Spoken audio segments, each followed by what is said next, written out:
warahmatullahi wabarakatuh.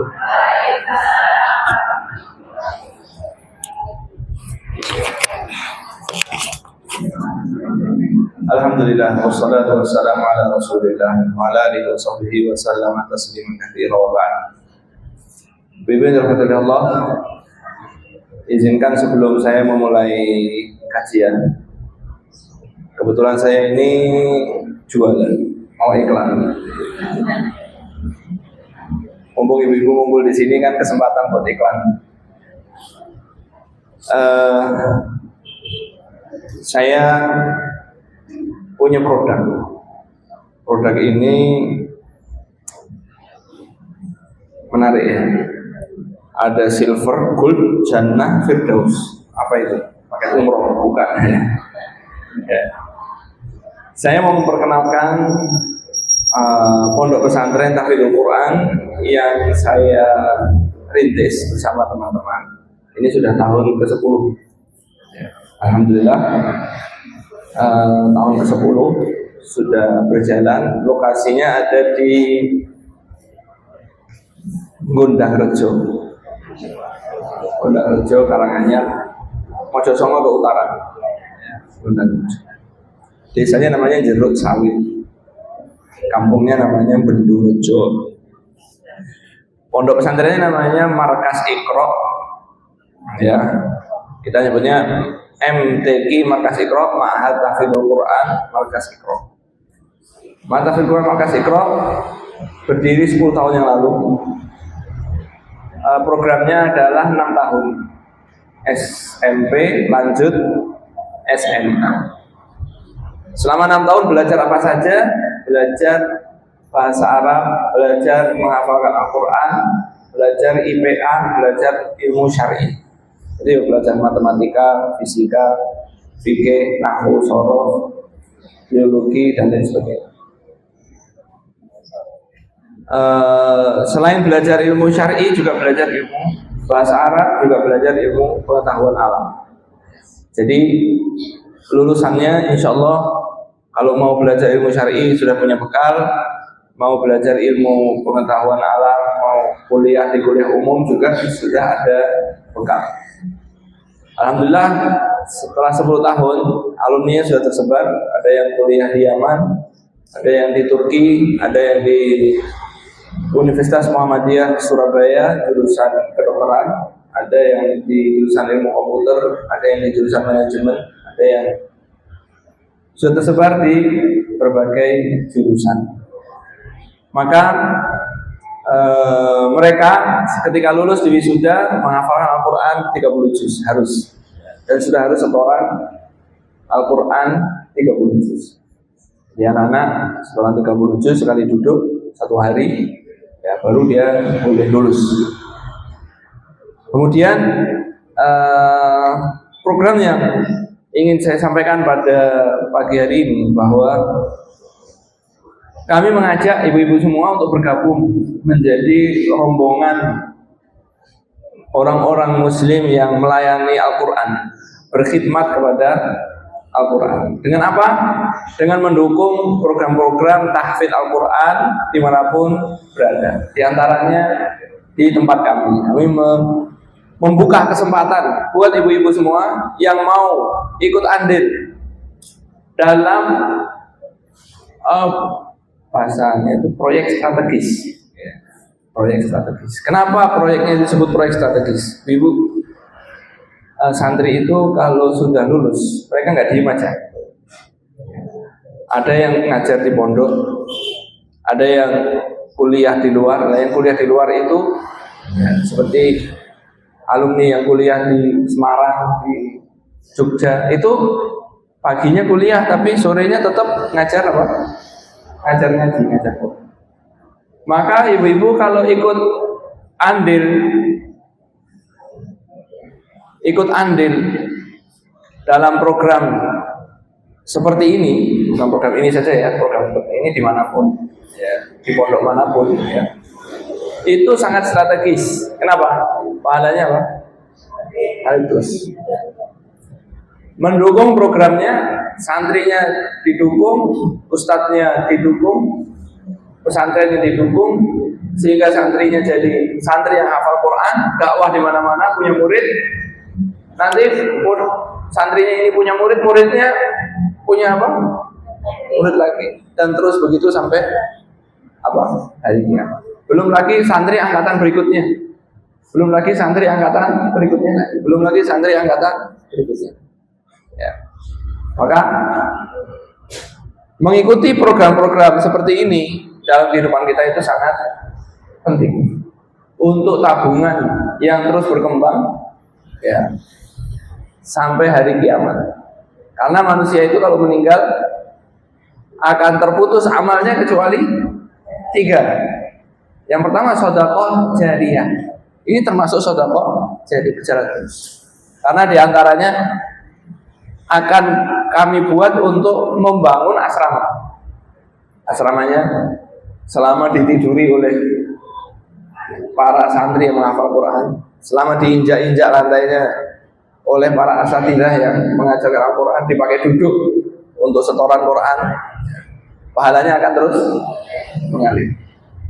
Ibu-ibu nanti sudah meninggal, pondoknya masih berjalan, pahalanya masih terus mengalir. Di antaranya juga untuk operasional, macam-macam.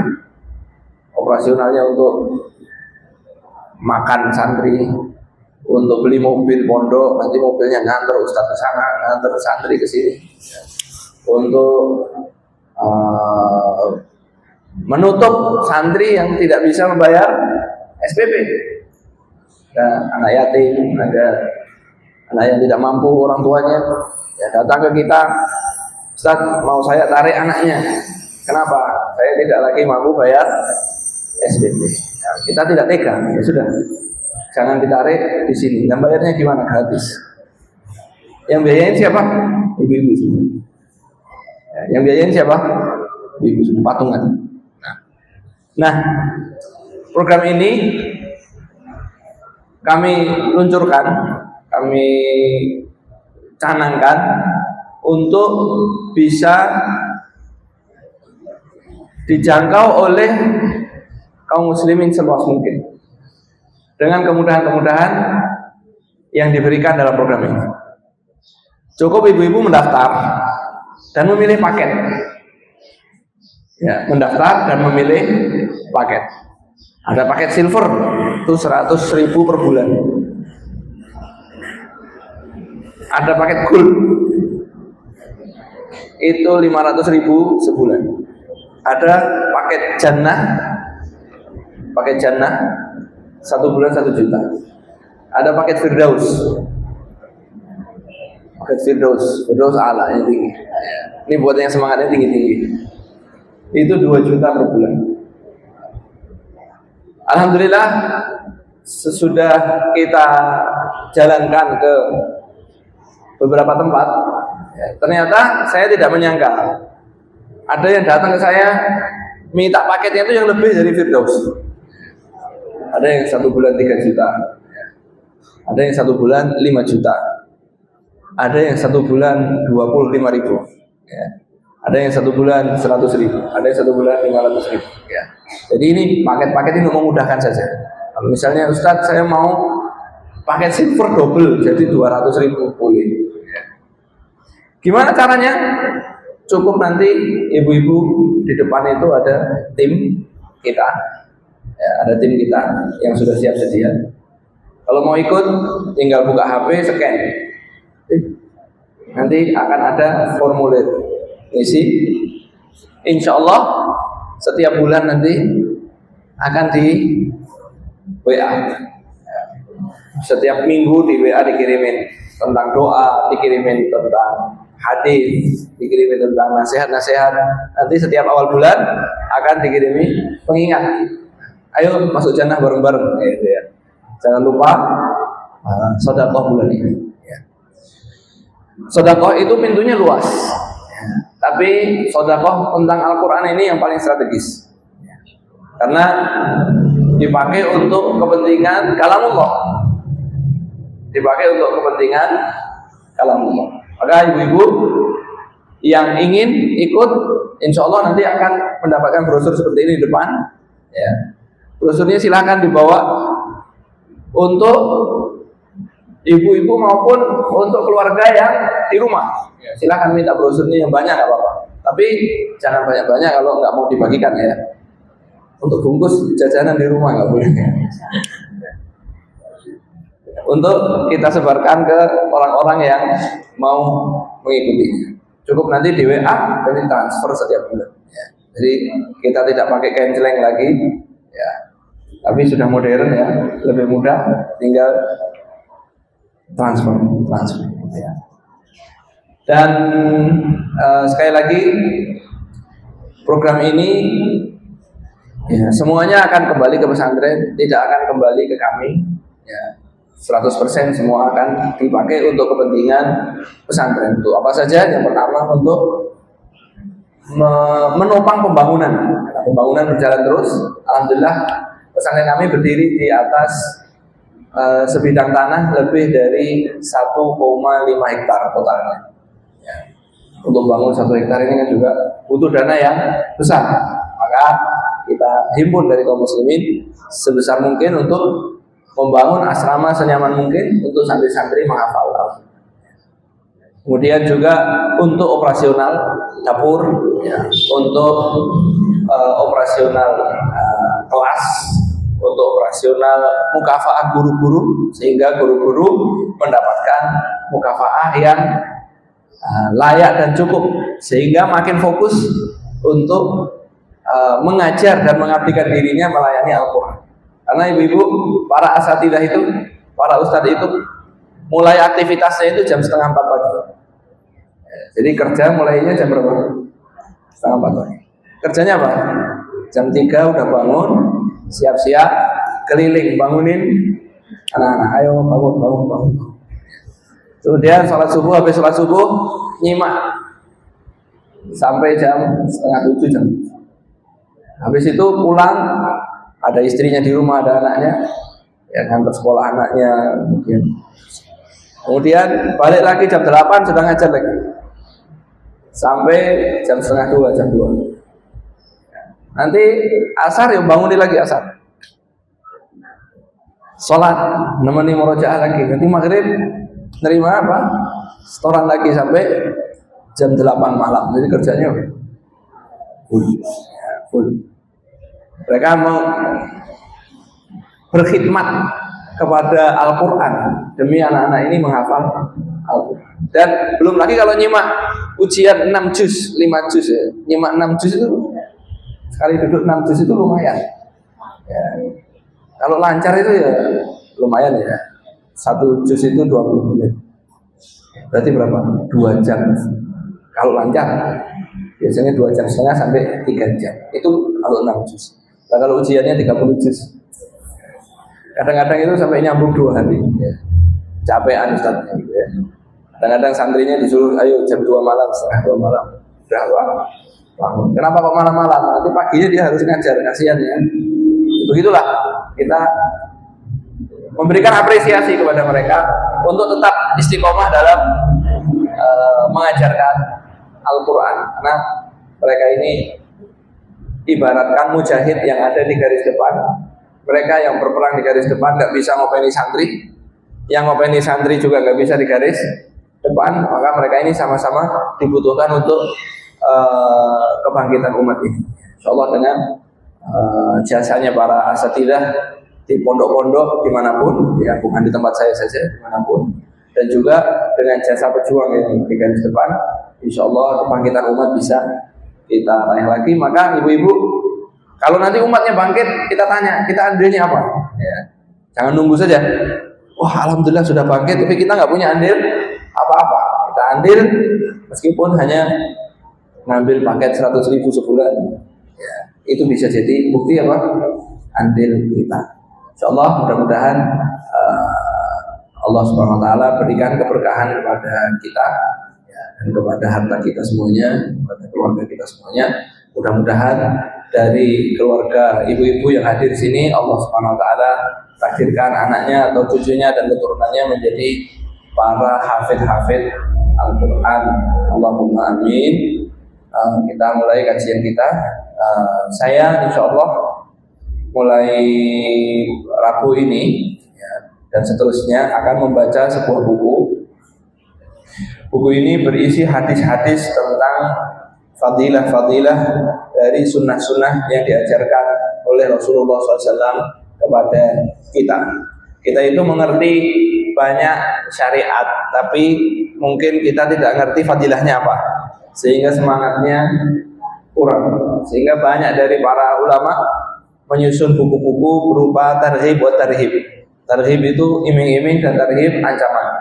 Ya, tarhib iming-iming biar kita semangat ibadahnya, tarhib ancaman biar kita semakin takut terhadap melakukan dosa-dosa yang diancamkan. Ini adalah bagian tarhibnya, bagian iming-imingnya, ya. Tapi yang berkaitan dengan kehidupan kita sehari-hari.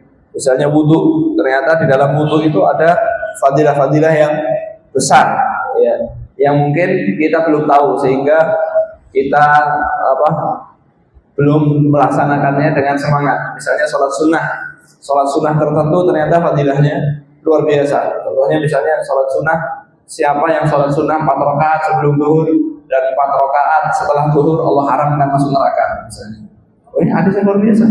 Ya, banyak yang belum mengamalkan misalnya. Kemudian ada yang misalnya hadis-hadis yang lain kita akan pelajari di buku ini. Maka ya, kalau mau dicetak bisa, tapi bahasa Arab. Ya, kalau mau dicetak boleh, tipis, cuman sekitar 160 halaman, 80 lembar. Isinya hadis-hadis toh. Isinya hadis-hadis. Yang pertama adalah dalam wudu dan sholat-sholat sunnah. Ya, dalam wudu dan sholat-sholat sunnah ini ada berapa bab ya? Ada beberapa bab. Ya. Yang pertama dalam wudu dan sholat sunnah, bab kedua dalam puasa, zakat dan haji, yang ketiga dalam jihad dan Al-Quran, yang keempat zikir, berfikir dan doa, kemudian yang kelima sunnah-sunnah dan fadilah umum, hal-hal yang lain. Nah, kita mulai dari bagian pertama yaitu tentang wudu dan sholat-sholat sunnah. Bismillahirrahmanirrahim. Fadlul wudu'i was siwak, keutamaan wudu dan siwak. Qala Rasul an Abi Hurairah radhiyallahu anhu qala Rasulullah qala sami'tu Rasulullah sallallahu alaihi wasallam yaqul qala inna ummati yud'auna ghurran muhajjalin min atharil wudu' faman istata'a minkum an yutila ghurratahu falyaf'al.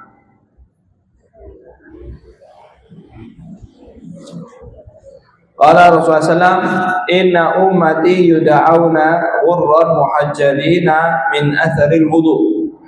Sesungguhnya umatku di hari kiamat, kata Nabi SAW, umatku di hari kiamat akan dipanggil nanti ghurran muhajjalin, gara-gara bekas wudu. Apa itu ghurran muhajjalin? Al-ghurru wa tahjil. Al-ghurru itu putihnya wajah di hari kiamat, ya, akibat wudu, bekas-bekas wudu. Al-muhajjalin yaitu putihnya tangan dan kaki dari bekas wudu. Maksudnya apa ghurran muhajjalin? Yaitu seperti kuda yang mahal itu kuda yang ada ghur dan tahjil.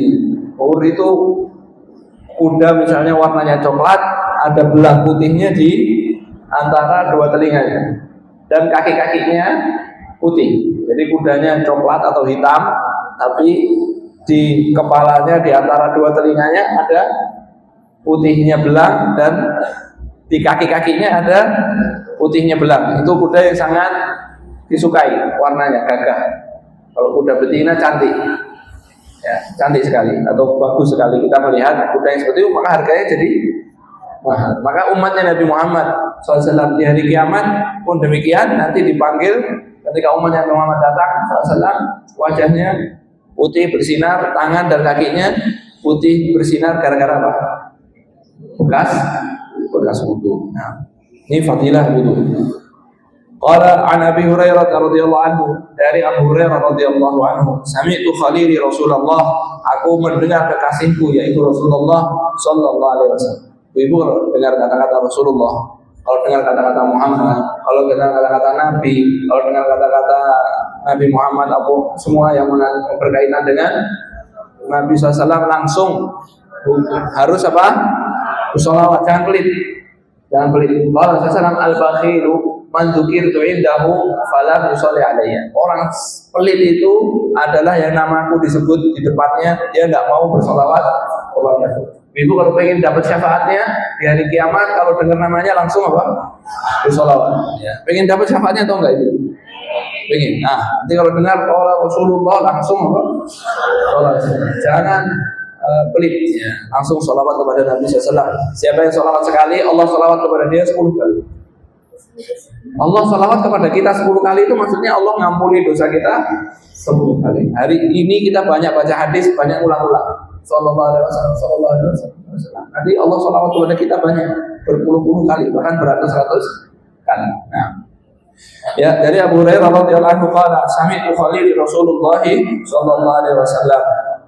Aku mendengar kekasihku yaitu Rasulullah sallallahu alaihi wasallam. Dia bersabda, "Tablughul hilyatu minal mu'min haitsu yablughul wudu."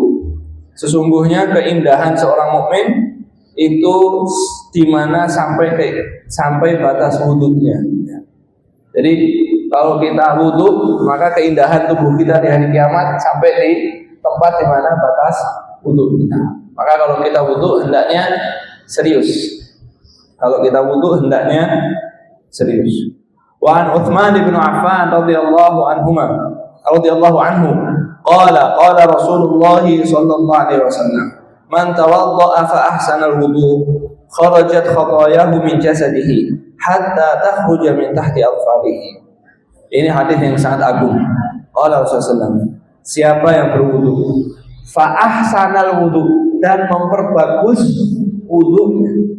Siapa yang berwudu dan memperbagus wudunya. Wudunya yang bagus itu wudu yang lengkap, sunnahnya lengkap, rukunnya dan adab-adabnya ya, lengkap, mulai dari bersiwak, kemudian bismillah, kemudian berkumur, kemudian istinsyak, semuanya dilakukan berapa kali? 3 kali. Basuh wajahnya 3 kali, tangan kanan 3 kali dengan serius, tangan kiri 3 kali, mengusap kepalanya juga, kemudian telinganya juga, kemudian kakinya juga ya, bukan cuma disiram saja tapi betul-betul digosok semampunya sebanyak 3 kali. Qala kharajat khotoyahu, dosa-dosanya keluar, hatta takhruja min tahti adfarihi, sampai keluar di bawah kuku. Nah, dalam riwayat Muslim dan yang lainnya disebutkan seorang itu kalau berwudu membasuh wajahnya, keluar bersama tetesan airnya dosa yang dilakukan wajah, matanya, mulutnya. Kemudian ketika membasuh tangannya, keluar bersama tetesan airnya itu dosa-dosa yang dilakukan tangannya. Orang yang membasuh kakinya, keluar bersama tetesan air wudunya di kakinya itu dosa-dosa yang pernah dilakukan oleh kaki. Maka ketika wudu hendaknya kita wudu yang serius. Wa an Aisyah radhiyallahu anha, dari Aisyah radhiyallahu anha, anna Nabiy sallallahu alaihi wasallam qala as-siwaku matharatun lil fami mardatun lirabbi. Qala sallallahu alaihi wasallam as-siwaku matharatun lil fami mardatun lirabbi. Dari Aisyah ibunda kita radhiyallahu anha, dia berkata bahwa Nabi sallallahu alaihi wasallam bersabda, as-siwaku, siwak itu matharatun lil fami, membersihkan mulut, mardatun lirabbi, membuat Allah ridho. Ibu bayangkan, pengen dapat ridhonya Allah kan? Mudah. Di antaranya adalah dengan apa? Bersiwak. Siwak itu bisa dilakukan dengan paling afdolnya kayu arok atau kayu siwak. Kayu siwak itu yang ibu tahu itu ya. Nah, cuman banyak dari orang itu bersiwaknya keliru. Kayu siwak itu dia bisa kering. Kalau sudah kering nggak dapat faedahnya. Ya. Makanya kami dulu itu menggunakan siwak itu efeknya lebih bagus daripada bahkan menggunakan sikat gigi dan odol. Karena apa? Masih basah. Ya, jadi tiap pakai ya nggak gosok gigi, cuman pakai apa? Siwak. Kita iktikaf di Masjidil Haram nggak keluar gosok gigi, beli siwak, ya dipakai itu bisa bagus efeknya. Tapi cara makainya benar. Gimana? Beli yang masih basah, kemudian dikupas ujungnya, digigit, nanti besok dipotong, dikupas lagi. Ya, nanti 2 hari kadang udah kering dibuang, beli lagi yang baru yang masih basah. Kalau udah kering udah nggak dapat manfaatnya. Nah, nggak dapat manfaatnya. Tapi dapat sunnahnya kalau dipakai, tapi giginya nggak dapat zat-zat yang ada ketika kainnya itu masih basah. Nah, bisa dengan kayu siwak, kayu arok yang kita tahu disebut kayu siwak. Kalau tidak bisa, pakai semua benda keras yang bisa menghilangkan kotoran di gigi dan mulut kita. Ya, di gigi dan mulut kita. Kalau kita sekarang pakai apa? Sikat gigi. Ya, kalau sikat gigi nggak ada zat-zat seperti di dalam kayu siwak, maka disediakan apa? Pasta gigi. Maka pakai pasta gigi. Tapi sebelum pakai pasta gigi, kita sikat gigi ini pengen dapat ridhonya Allah, betul nggak? Pakai produknya Yahudi. Jadi dapat ridhonya Allah. Ya, jangan begitu pakai produk Yahudi. Tahu kalau ini produk Yahudi, stop. Ini terakhir kali saya beli. Besok nggak beli lagi. Besok nggak beli lagi. Nah, cari produk yang lain. Nah, kemudian menggunakan semua benda yang bisa menghilangkan kotoran dari gigi kita, sela-sela gigi kita, dan dari mulut kita. Nah, sebagian kita bersikat gigi, menggosok gigi, itu hanya giginya saja. Padahal Nabi SAW mengajarkan bukan seperti itu. Dan ini sudah diteliti sekarang. Nanti saya sebutkan. Bahwa salah seorang sahabat masuk menemui Rasulullah SAW. Qala wasiwaku fi tarafi lisanihi yaqulu ka'annahu yatahawwa.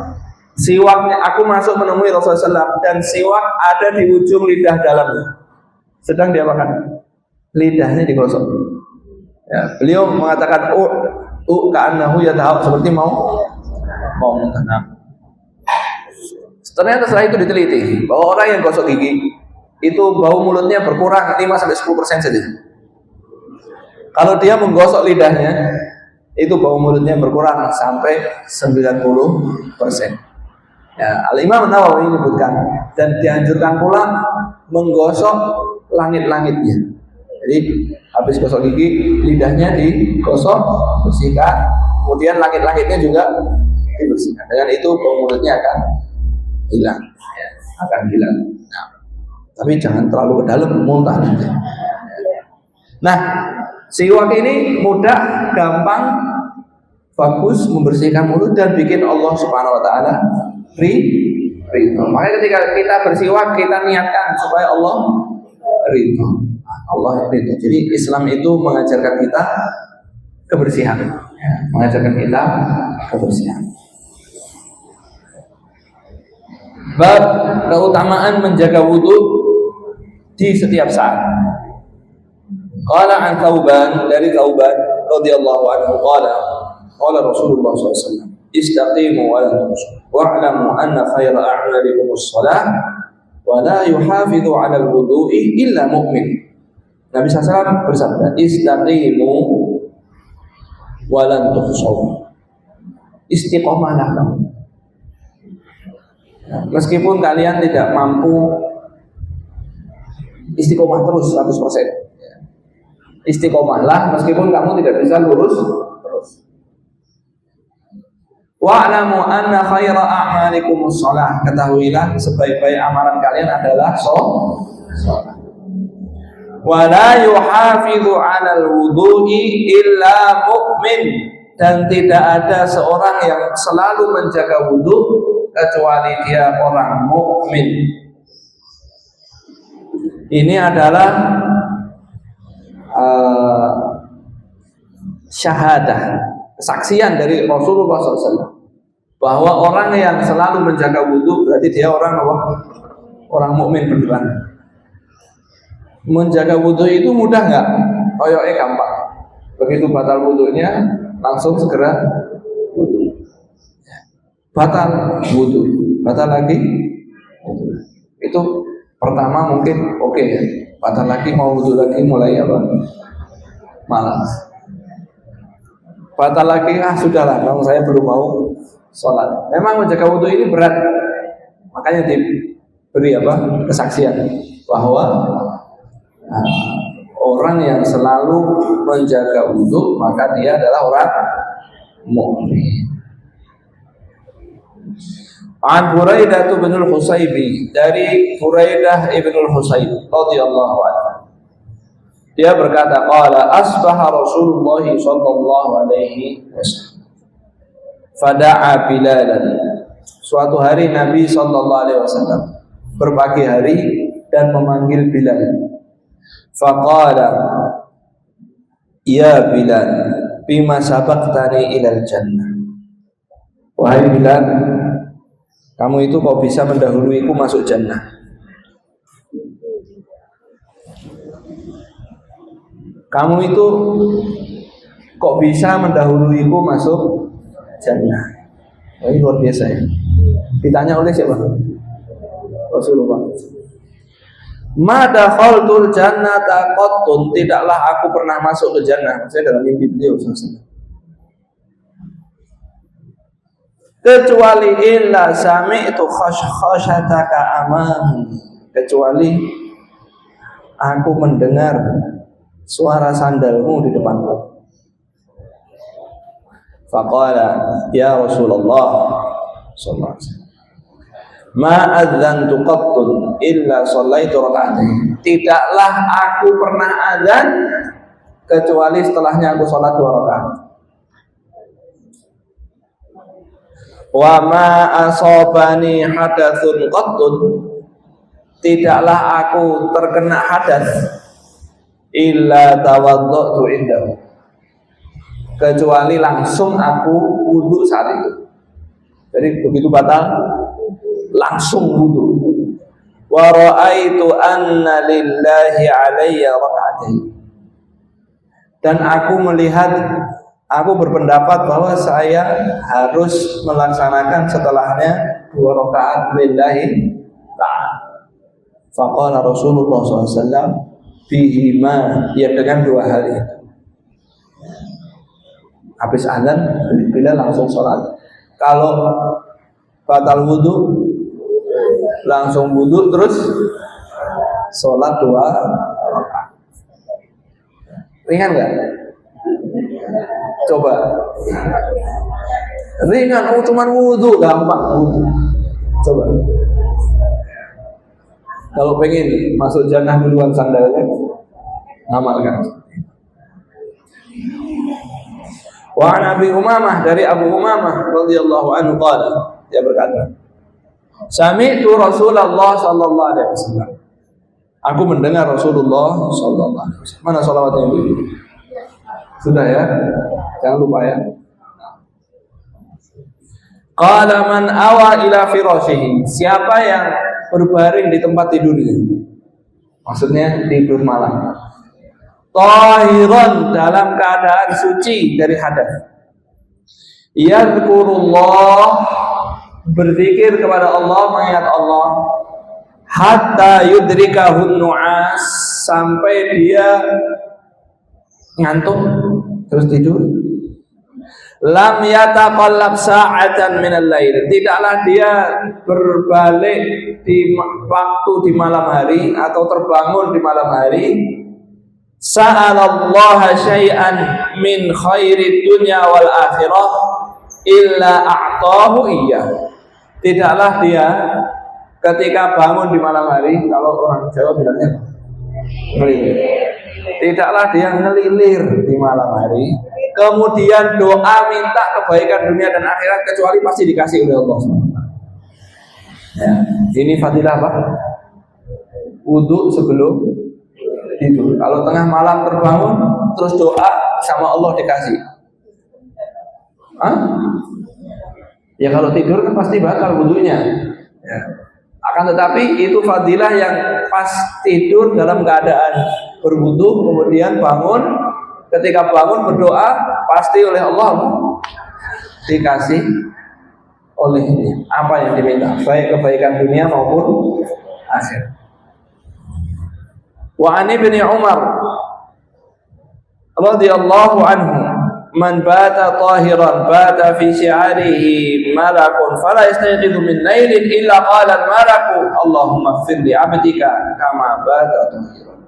Tidak ada seorang yang tidur di malam hari dalam keadaan berwudu kecuali malaikat itu di atasnya, dan kalau dia bangun di malam hari malaikatnya mendoakan Allahumma ighfir li 'abdika, ya Allah ampuni hambamu ini, kama bata tahiran, sebagaimana dia tidur dalam keadaan bersuci, dalam keadaan suci.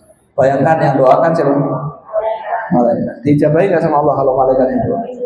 Apa doanya? Allahumma ighfir, ya Allah ampuni hambamu. Ya, ini jadi fadilah yang tidur dalam keadaan suci apa? Kalau bangun di malam hari doanya diijabahi. Kalau bangun di malam hari didoakan siapa? Malaikat. Ya. Nah, wa yurwa an Anas bin Malik, dan diriwayatkan dari Anas bin Malik.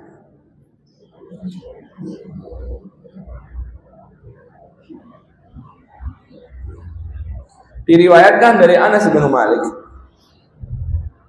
dia berkata bahwa Nabi SAW bersabda, ya bunayya, hei anakku. Ya, maksudnya Nabi SAW berkata kepada Anas bin Malik radhiyallahu anhu, itu sejak kecil ya bersama Nabi SAW melayani. Ibunya datang, ya Rasulullah ini anakku, biar jadi pelayan. Melayani Nabi SAW 10 tahun. Di riwayat 9 tahun. Makanya kita itu sering banget mendengar hadis dari siapa?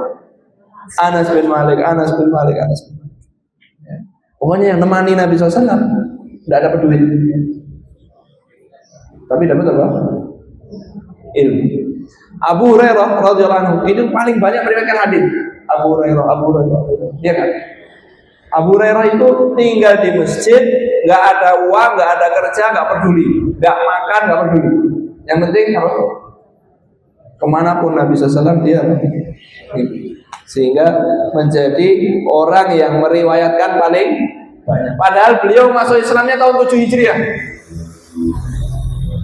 Masuk Islamnya tahun 6 atau 7 Hijriah terakhir. Tapi beliau melepaskan semuanya hanya untuk apa? Mencari ilmu, mengikuti siapa? Rasulullah SAW. Makanya namanya sampai hari ini kalau disebut hadis an Abi Hurairah, dari Abu Hurairah, pahalanya seberapa besar? Beliau itu sampai dikira orang kena penyakit ayan, suka semaput, pingsan di jalan. Kata wallahi bukan karena penyakit, karena saya lapar. Ya. Ketemu Abu Bakar As-Siddiq, wahai Abu Bakar, saya ada pertanyaan. Maksudnya itu bukan tanya, maksudnya itu biar Abu Bakar melihat ini orang lapar terus dikasih makan gitu. Nggak mau minta gitu ya. Abu Bakar nggak paham. Pertanyaannya dijawab terus apa? Pergi. Datang siapa? Umar bin Khattab ditanya, wahai Umar, ada masalah, tanya gini-gini. Dijawab, kemudian Umar bin Khattab pergi, nggak ngelihat laparnya beliau. Sampai bertemu Rasulullah SAW. Abu Hurairah tahu Rasulullah SAW. Ya. Masuk ke masjid, ada susu 1 mangkok.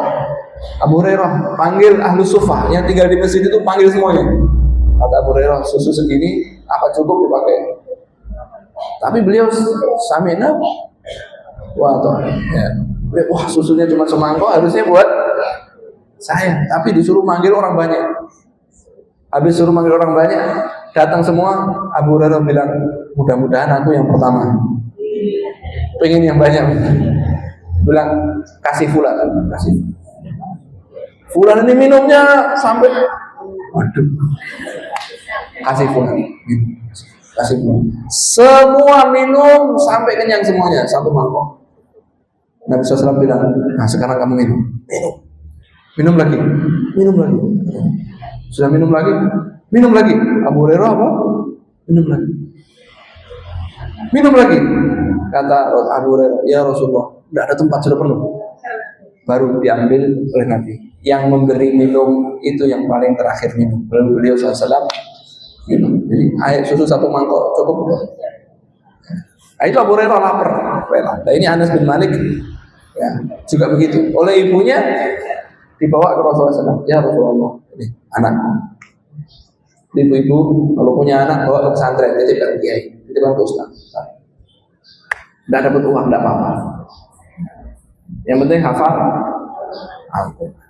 Nggak pinter matematika nggak apa-apa. Yang penting hafal. Meskipun di pondoknya ini diajarin matematika, tapi nggak apa-apa. Biar hafal, biar pinter. Nggak dapat duit nggak apa-apa. Yang penting hafal. Daripada kaya raya, sukses di dunia, tapi nggak bisa baca Al-Quran. Nah ini Anas bin Malik. Dipanggil oleh Nabi, ya bunaya, anakku, ini istata'ta an la tabita illa ala wudu'in fafa'al. Kalau kamu bisa, jangan tidur kecuali dalam keadaan wudu, lakukanlah. Fa innahu man atahul mautu, sesungguhnya siapa yang didatangi oleh kematian, wa huwa ala wudu'in, dan dia dalam keadaan wudu, u'tiyas syahadah, diberi pahala mati syahid. Diberi pahala mati syahid. Ini fadilah apa? Berwudu sebelum tidur. Kalau tidur mati nggak bangun, ya berarti matinya apa? Mati syahid. Hadis ini diriwayatkan oleh Imam Al-Baihaqi dan Imam At-Tabarani di dalam Mu'jam As-Shaghir. Imam Haythami berkata di dalamnya ada Muhammad ibnu Hasan ibnu Abi Zaid, dan dia dilemahkan oleh para ulama. Hadis yang lemah, tapi selama lemahnya tidak parah, ya, lemahnya tidak parah, perawinya bukan pendusta, lemahnya hanya apa? Hanya perawinya lemah hafalannya. Hadis yang lemah itu untuk hadis-hadis fadilah seperti ini diperbolehkan untuk digunakan, diperbolehkan untuk diriwayatkan, dan diperbolehkan untuk diamalkan dalam bab apa? Fadilah amal, dalam bab fadilah. Nah ini kan menceritakan tentang fadilah apa? Berwudu. Kalau hadisnya dhaif pun ya, dia diperbolehkan untuk diriwayatkan maupun diamalkan. Nah, kemudian bab fadlul wudu'i fil baiti qabla dhahabi ila masjid. Bab fadilah wudu di rumah sebelum pergi ke masjid. Ini terutama untuk bapak-bapak. Ya, jadi ibu-ibu nanti disampaikan kemana? Ke bapak-bapak. Karena ibu-ibu kan sholatnya di rumah. Ya, kalau sholat di rumah ya wudunya di rumah, sholatnya di rumah. Kalau bapak-bapak mau berangkat ke masjid, Pak kalau nggak wudu, saya wudu di masjid. Jangan, eman-eman. Wudu di mana? Kenapa? Karena an Abi Hurairah radhiyallahu anhu, dari hadis Abu Hurairah, ini hadis sahih dalam Sahih Muslim. Qala Rasulullah sallallahu alaihi wasallam, beliau bersabda, "Man tatahhara fi baitihi," siapa yang berwudu di rumahnya, siapa yang berwudu di rumahnya, "Tsumma madha ila baitin min buyutillah," kemudian berjalan ke rumah dari rumah-rumahnya Allah, liyaqdiya faridatan min faraidillah, untuk melakukan dan menunaikan kewajiban daripada kewajiban Allah. Apa kewajibannya? Salat. Qala kanat khatwatahu ihdahuma tahuttu khati'atan wal ukhra tarfa'u darajatan. Kecuali kedua langkahnya itu kan, melangkah itu kan sepaket ya, kanan kiri ya. Kecuali kedua langkahnya itu salah satunya menghapuskan dosa, yang satunya mengangkat derajat. Bani Salamah, salah satu kabilah di Madinah, itu pengen pindah pergi tinggalnya itu di samping Masjid Nabawi. Ya. Karena rumahnya agak jauh, kampungnya agak jauh, pengen bedol kampung, pindah semua ke dekat Masjid Nabawi. Oleh Nabi SAW dibilang, Banu Salimah diyarakum tuktabu atharakum, diyarakum tuktabu atharakum. Banu Salimah, jangan pindah sini, tetap di kampungmu, tetap di kampungmu. Nanti bekas-bekas jalanmu ke masjid itu ditulis pahala oleh Allah. Bekas-bekasmu ke masjid akan ditulis pahalanya oleh Allah. Gimana enggak? Semakin banyak langkahnya, berarti semakin banyak dosa yang dihapuskan dan semakin banyak derajat yang diangkat. Dengan apa? Berangkat dari rumah dalam keadaan sudah wudu. Ya. Eman-eman enggak kalau enggak wudu di rumah? Eman-eman. Maka nanti bapak-bapak di rumah diingatkan, Pak, kalau mau ke masjid wudu dulu. Karena apa? Orang yang wudu di rumah berangkat, satu langkahnya dihapuskan dosa, satu langkahnya diangkat derajat. Wa an Abi Umamah radhiyallahu anhu, dari Abu Umamah radhiyallahu anhu. Hadis ini hadis diriwayatkan oleh Abu Dawud wa haditsun hasan. Qala Rasulullah SAW, man kharaja min baitihi, siapa yang keluar dari rumahnya mutatahhiran, dalam keadaan sudah bersuci, ila salatin maktubatin, menuju sholat wajib, maksudnya menuju masjid untuk melaksanakan sholat wajib. Jadi siapa yang keluar dari rumahnya dalam keadaan sudah wudu menuju ke masjid untuk melaksanakan sholat wajib, fa ajruhu ka ajril hajjil muhrim, maka pahalanya seperti pahalanya orang haji yang muhrim. Ya, luar biasa. Pahala yang besar dengan amal yang kecil. Pahala yang besar dengan amal yang kecil. Bagaimana caranya? Wudu sebelum pergi ke masjid. Ibu-ibu kalau mau ke masjid, mau sholat maghrib, habis maghrib ada kajian. Ya, berarti kita ke masjid, misalnya ibu-ibu mau ke masjid, wudunya di mana? Di rumah. Nanti jalan kaki. Lebih afdal daripada naik motor. Ustaz, kalau naik motor apa pahalanya? Ngikuti putaran rodanya. Pak, ada tahu saya. Ya, nah.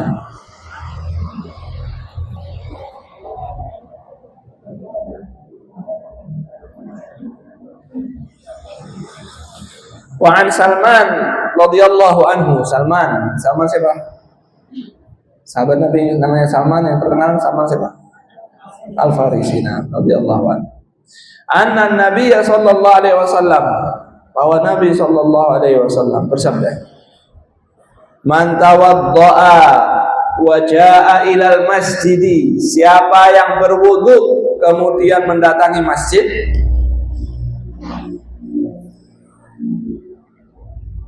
siapa yang berwudu datang ke masjid, ya untuk sholat, untuk selainnya. Kalau untuk sholat pahalanya lebih besar, tapi mau ke masjid wudu dulu. Qala fahuwa zairullah, maka dia itu seperti berziarah mendatangi Allah.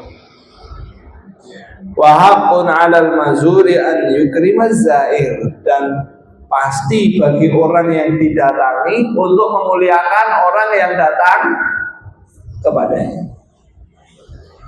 Maka barang siapa yang ingin mendapatkan penghormatan dari Allah dengan dia wudu di rumah dan datang ke masjid dalam keadaan sudah wudu. Karena kita kalau kedatangan tamu terhormat, kita muliakan enggak? Kita muliakan. Dengan apa? Dengan hidangan, disambut, rumahnya dirapikan, diberi wangian. Ya, itu tamu yang datang ke kita. Bagaimana kalau tamu yang datang kepada Allah? Pasti akan dimuliakan oleh Allah Subhanahu wa ta'ala. Ini fadilah berwudu di rumah kemudian berangkat ke masjid dalam keadaan sudah. Fadlul masyi ilal masjid, fadilah berjalan ke masjid. Qala sallallahu alaihi wasallam an Nabi Hurairah radhiyallahu anhu qala anna Nabi sallallahu alaihi wasallam qala man ghada ila masjidin aw raha a'adda Allahu lahu minal jannati nuzulan kullama ghada aw raha. Siapa yang pergi ke masjid ghada aw raha, Ya. Siapa yang pergi pagi hari ke masjid atau malam hari ke masjid, ya, mau sholat subuh, sholat maghrib, sholat isya, a'addallahu lahu minal jannati nuzulan. Allah siapkan buat dia dari surga hidangan-hidangan sambutan. Kullama ghada raha, setiap dia pergi baik di pagi hari maupun di malam hari. Jadi kalau berangkat ke masjid, sholat subuh di masjid, disiapkan oleh Allah hidangan di jannah. Nanti sorenya ke masjid lagi, disiapkan lagi. Besok paginya ke masjid lagi, disiapkan lagi. Hidangan penghormatan buat orang. Nuzul itu hidangan sambutan. Jadi kalau ibu-ibu ada temannya yang 15 tahun lalu nggak ketemu, sudah selama 15 tahun, 20 tahun nggak ketemu, tiba-tiba telepon, aku mau ke Solo, mau mampir habis zuhur. Oh ya, kira-kira disiapkan hidangan apa? Apakah cukup sayur asem di rumah dan sayur bening? Pasti disiapkan apa? Yang apa? Yang paling enak yang kita bisa hidangkan, betul nggak? Nah, sehingga orangnya datang, kita hidangkan. Hidangannya itu yang nyambut, itu disebut nuzul. Maka siapa yang pergi ke masjid, Allah siapkan nuzul di jannah. Bagaimana kira-kira penyambutan hidangan Allah Subhanahu wa ta'ala? Kalau ibu yang nyambut temannya yang 20 tahun nggak ketemu saja begitu, apalagi Allah Ghafur, Allah yang Rahim, menyambut hambanya yang dicintai, yang sudah bertahun-tahun pergi sholat ke masjid terus. Ya. Bayangkan seperti apa hidangan yang didapatkan. Bayangkan lagi buat ibu-ibu yang sholat di rumah lebih baik daripada sholat di masjid. Ya, ini hadisnya untuk bapak-bapak. Kalau untuk ibu-ibu nggak usah pergi ke masjid, cukup sholat di rumah, dapat hidangan yang lebih baik daripada kalau dia ke masjid. Ya, luar biasa. Ya, enak ya, jadi ibu-ibu nggak usah ke masjid, cukup sholat di rumah.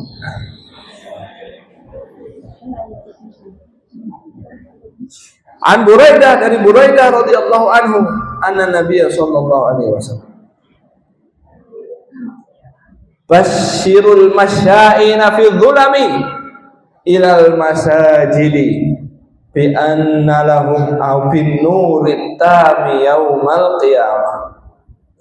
Beri kabar gembira orang yang berjalan di kegelapan malam menuju masjid-masjid bahwa mereka mendapatkan cahaya yang sempurna di hari kiamat. Ya, cahaya yang sempurna di hari kiamat. Di surat At-Tahrim ada doa, Rabbana atmim lana nur. Jadi di hari kiamat orang beriman itu dapat cahaya, tapi ada yang cahayanya nggak sempurna, sehingga mereka berdoa, Rabbana atmim lana nur. Ya Allah, sempurnakan cahaya kami. Orang yang berjalan di malam hari ke masjid melakukan faridah, maka dia dapat kabar gembira bahwa nanti dapat cahaya yang sempurna kapan?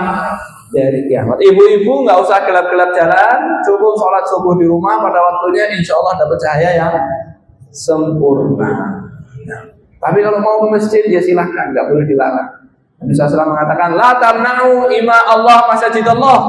Jangan larang budak-budak Allah yang perempuan itu menuju masjidnya Allah, meskipun sholat di rumahnya lebih baik daripada ke masjid. Jadi kalau mau ke masjid monggo, tapi lebih baik di mana? Di rumah. Tapi kalau mau ke masjid nggak boleh berdandan. Kalau pengajian nggak boleh berdandan. Kalau dandan nggak boleh keluar. Ya, nggak boleh pakai make up, pakai apa?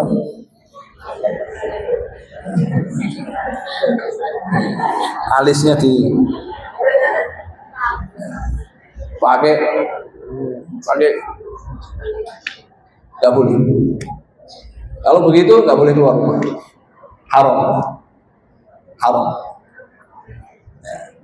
Keluar rumah nggak boleh berdandan.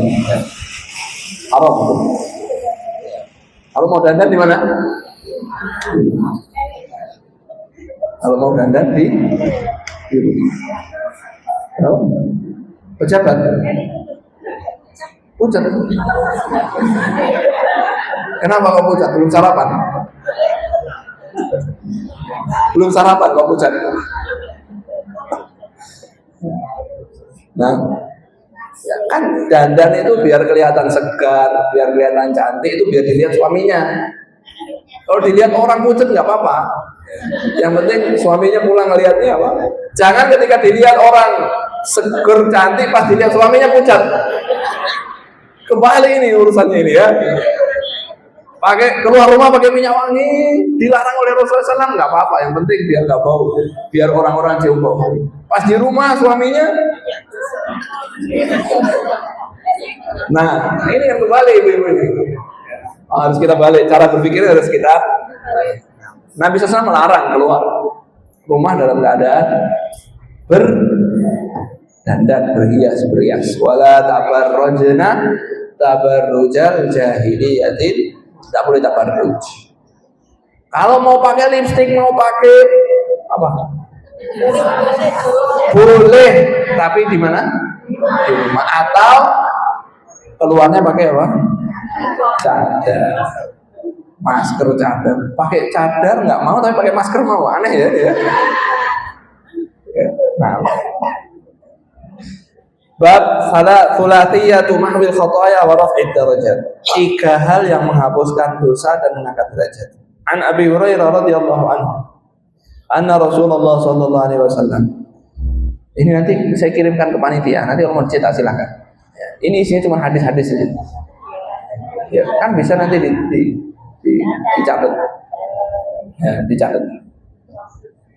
Qala ala adullukum ala ma yamhu Allah bihi al-khataya wa yarfa'u bihi ad-darajat.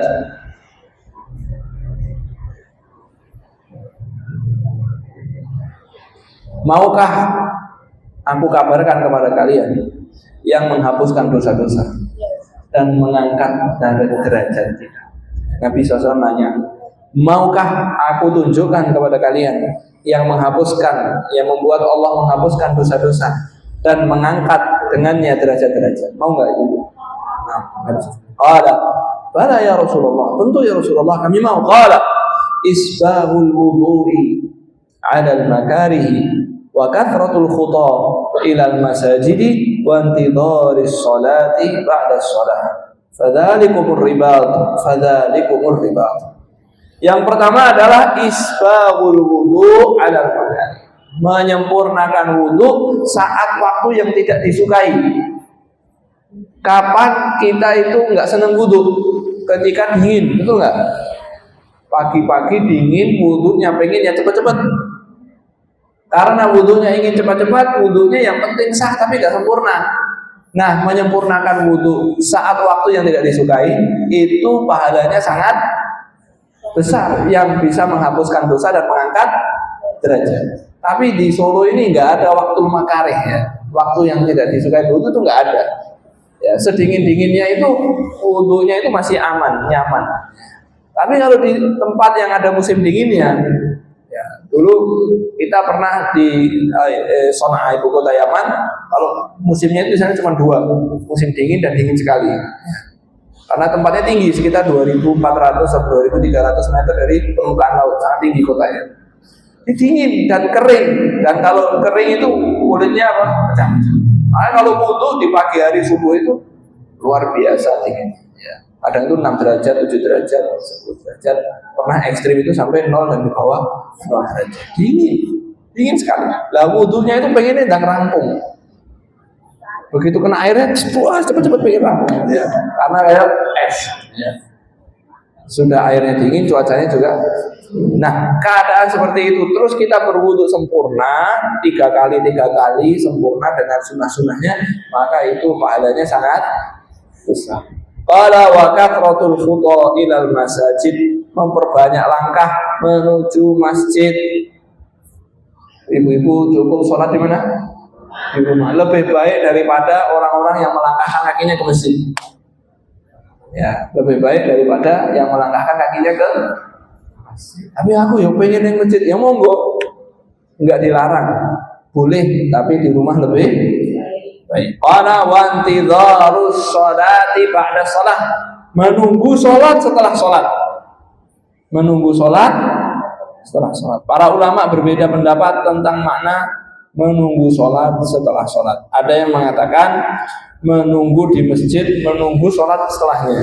Jadi sholat zuhur nunggu sampai asar, sholat asar nunggu sampai maghrib. Nah, mana yang kedua, mana yang saya lebih condong ke mana yang ini, yaitu menunggu sholat wajib setelah sholat sunnah. Jadi masuk ke masjid, sholat sunnah dulu, nunggu qomat. Nah itulah menunggunya itu ya, yang dimaksud menunggu sholat setelah sholat. Karena tidak ada yang amalkan nunggu habis subuh sampai zuhur. Bahkan Nabi SAW ketika masuk ke masjid melihat orang yang di masjid kok nggak kerja waktu duha, duduk, kamu kenapa kok nggak kerja? Ya Rasulullah, aku ini banyak pikiran, utangnya apa? Diajarkan oleh Nabi doa, kalau dibaca doa itu hutangnya dilunasi oleh apa doanya? Allahumma inni a'udzubika minal hammi wal hazan wa na'udzubika minal ajzi wal kasal wa na'udzubika minal jubni wal bukhl wa na'udzubika min ghalabati daini wa qahri rijal. Qala wa intidharu shalah ba'da shalah, menunggu salat setelah salat, fadzalikumur ribat, itulah ribat. Itu apa? Wudu yang sempurna, kemudian banyak melangkah menuju ke masjid untuk melaksanakan sholat. Yang ketiga, menunggu sholat setelah sholat.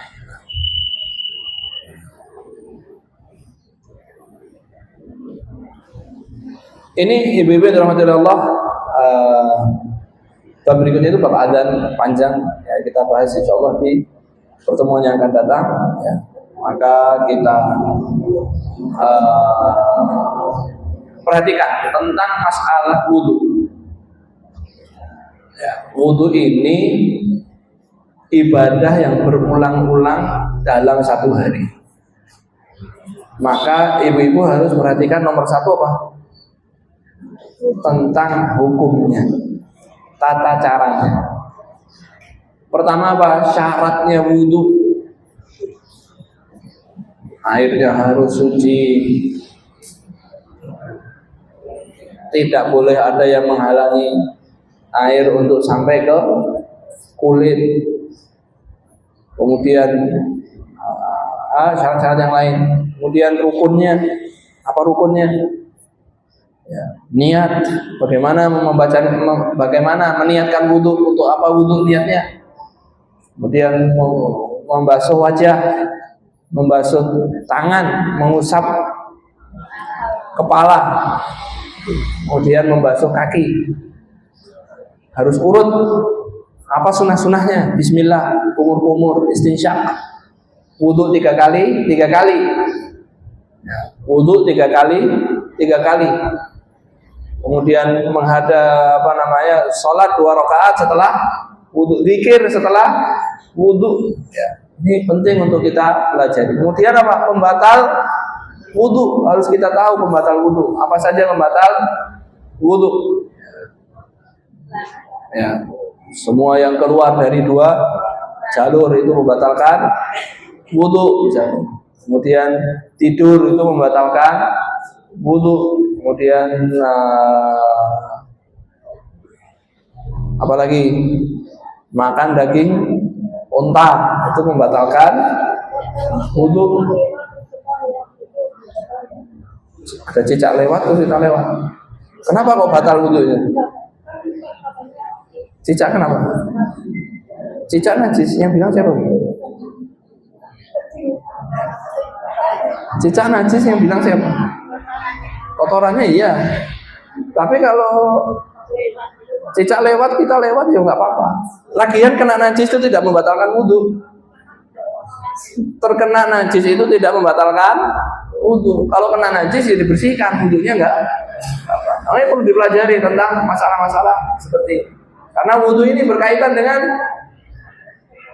ibadah kita, yaitu sholat, yaitu tawaf. Kalau sholatnya nggak sah, wudhunya nggak sah, sholatnya juga tidak sah.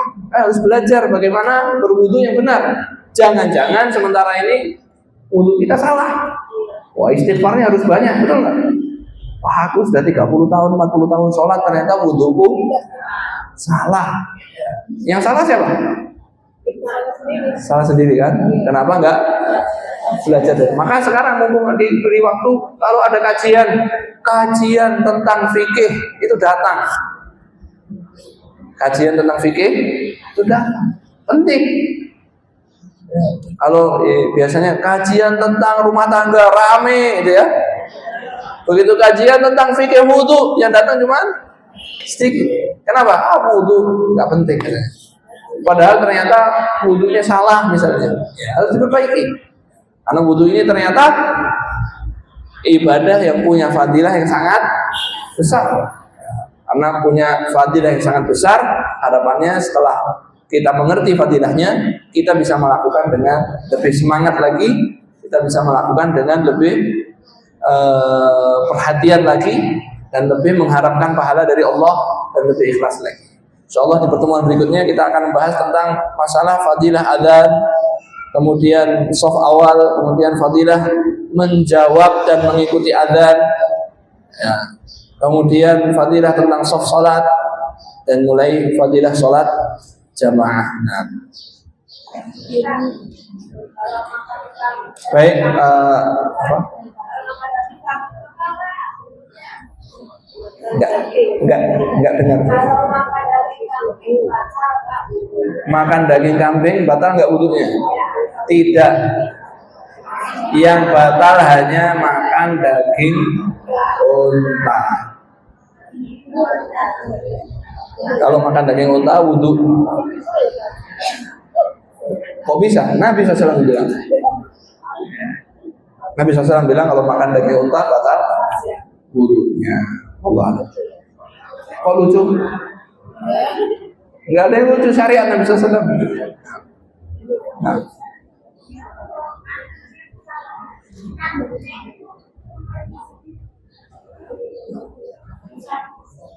Ngusapnya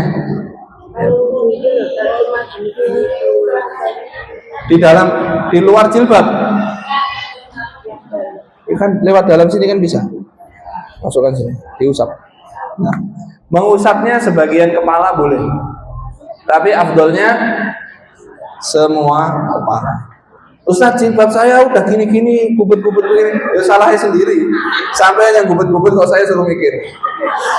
Dibilangin jilbab yang bener, jangan di gubet, pas mau wudu bingung. Ustaz, wudunya gimana? Ya dimasukkan, nggak bisa. Ya salahmu. Oh, saya yang suruh mikir. Ya. Nah, kalau luarnya toh nggak boleh, harus di dalam.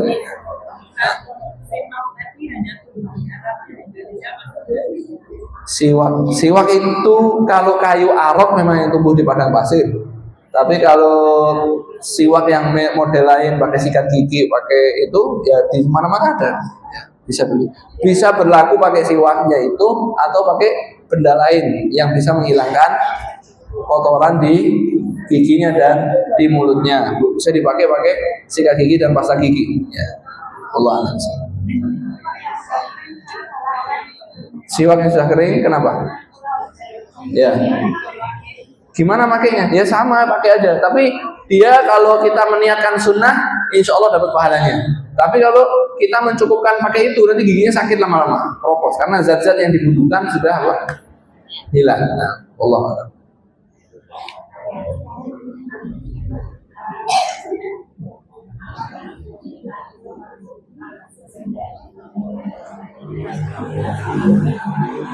Apakah boleh sholat sunnah setelah wudu? Apa? Kemudian sholat sunnah yang lain? Boleh, tidak ada masalah. Misalnya habis sholat sunnah, habis wudu mau sholat qobliyah zuhur, diniatkan juga sholat 2 rakaat setelah wudu, tidak ada masalah. Nah, boleh. 2 rakaat khusus lebih afdol. Kalau mau diniatkan gabung, tidak ada masalah.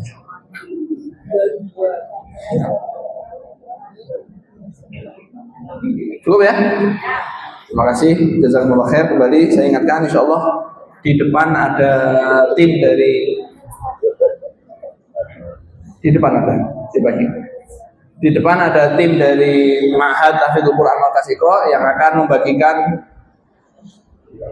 brosur ajakan untuk bergabung menjadi pelayan Al-Quran ya, dengan berinfak untuk operasional pondok pesantren Ma'had Tahfidzul Quran Markas Iqra. Sudah ada paket-paketnya dan berikut cara pendaftarannya. Kalau mau mendaftar di situ sudah ada barcode-nya, tinggal scan ya, tinggal scan. Barakallahu fikum, jazakumullah khair. Wassalamualaikum warahmatullahi wabarakatuh.